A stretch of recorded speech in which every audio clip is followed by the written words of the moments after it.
So you may have heard the rumors about a new Galaxy S23 FE or Fan Edition coming out later this year or possibly early next year, but some people may not realize just how good the previous Galaxy S21 FE is. Well, today we're going to cover some of my thoughts and if I would still buy it in late 2023.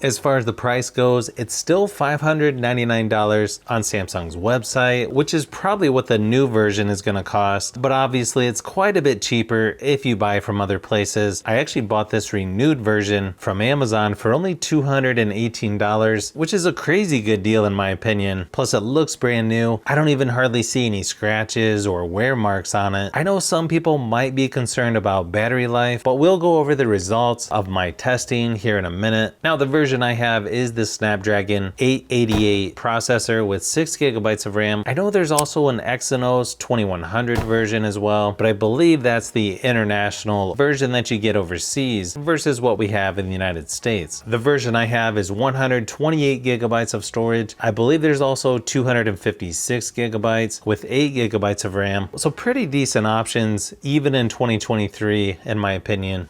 The screen on here is almost the perfect size. It's got a 6.4-inch dynamic AMOLED 2X display at 120 Hz refresh rate at 1080 by 2340 resolution. So it's going to fit nicely in the hand and is quite a bit lighter than the new Ultra versions, which can feel sort of big and heavy after a while. I feel like the display quality on here is really nice even when compared to flagships that have came out recently. It has nice contrast, nice and dark blacks, full HD playback resolution on apps like Netflix, and upscaled 4K resolution on YouTube videos. You'll also have the fingerprint scanner right there on the front of the screen, which is nice and reliable, fairly quick to unlock, unlike some of the others out there, although it could be a tad higher up on the screen in my opinion. But back to the battery life. Obviously, if you buy this renewed, it may be a little bit different than mine, but after running my typical battery drain test at 100% screen brightness, it lasted about 10 hours before dying completely, which is well above average compared to others that I've tested. It only has up to 25 watt fast charging instead of 45, but you also have 15 watt wireless charging as well, which I know wireless charging is kind of slow, but it's still a nice thing to have, especially while traveling or if you just want to charge it overnight.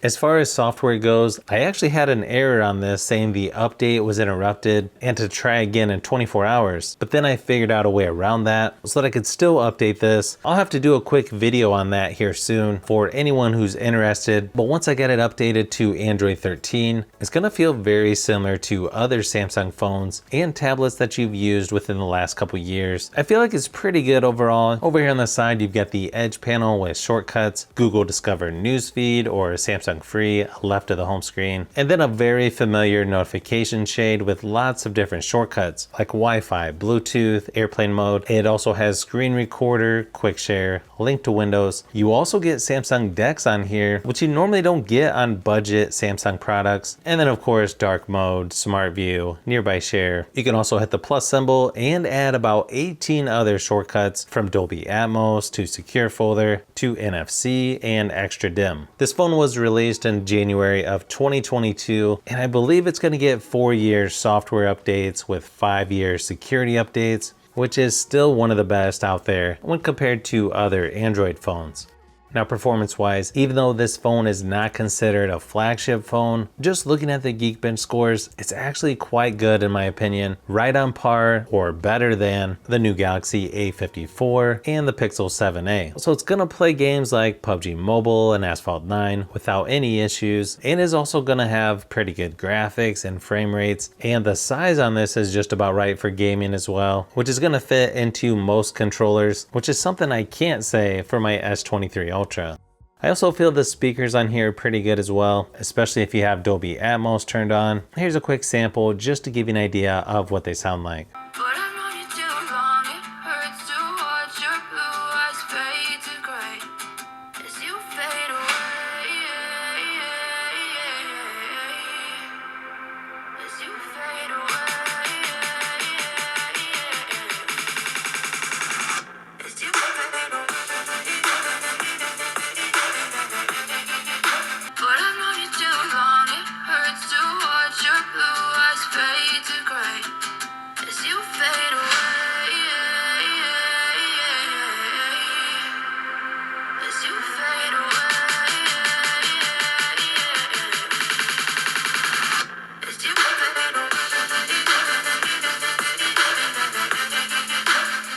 Now when it comes to the cameras on here, you've got a 12 megapixel wide angle lens for the main camera, 8 megapixel telephoto, and then a 12 megapixel ultra wide there on the back as well. The front facing camera is a 32 megapixel wide angle lens, and you can shoot up to 4K 60 frames per second for video recording. So pretty good camera specs when compared to other devices, even in 2023. Here's a quick sample of photos and video just to give you an idea of what to expect from the S21 FE.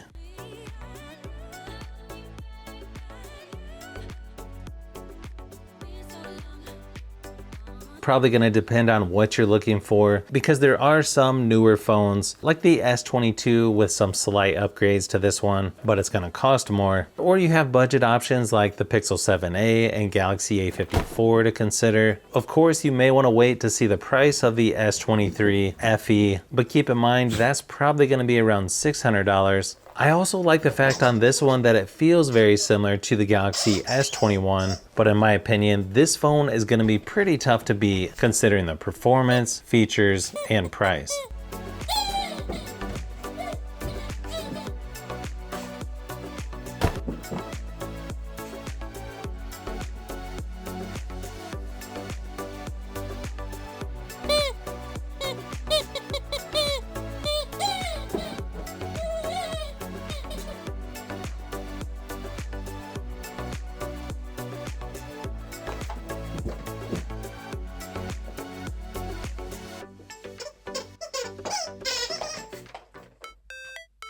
So if you've made it this far into the video, you may want to say thanks by subscribing, and don't forget to give a thumbs up if this video was helpful. This is Brian from Fishbee Productions. Thanks for watching, and I'll see you on the next one.